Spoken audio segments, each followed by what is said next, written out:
विद्यार्थी मित्रांनो, माझे नाव अलका सागर सावंत. मी इयत्ता दुसरीमध्ये शिकत आहे.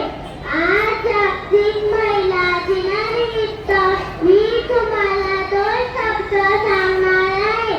ते तुम्ही शांत चित्ताने ऐकून घ्यावे. शिक्षणाच्या स्वर्गाचे दिले उघडले दार.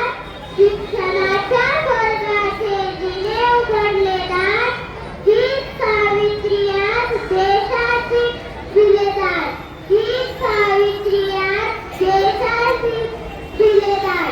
सावित्रीबाई फुले या भारताच्या पहिल्या महिला शिक्षिका होत्या. त्यांनी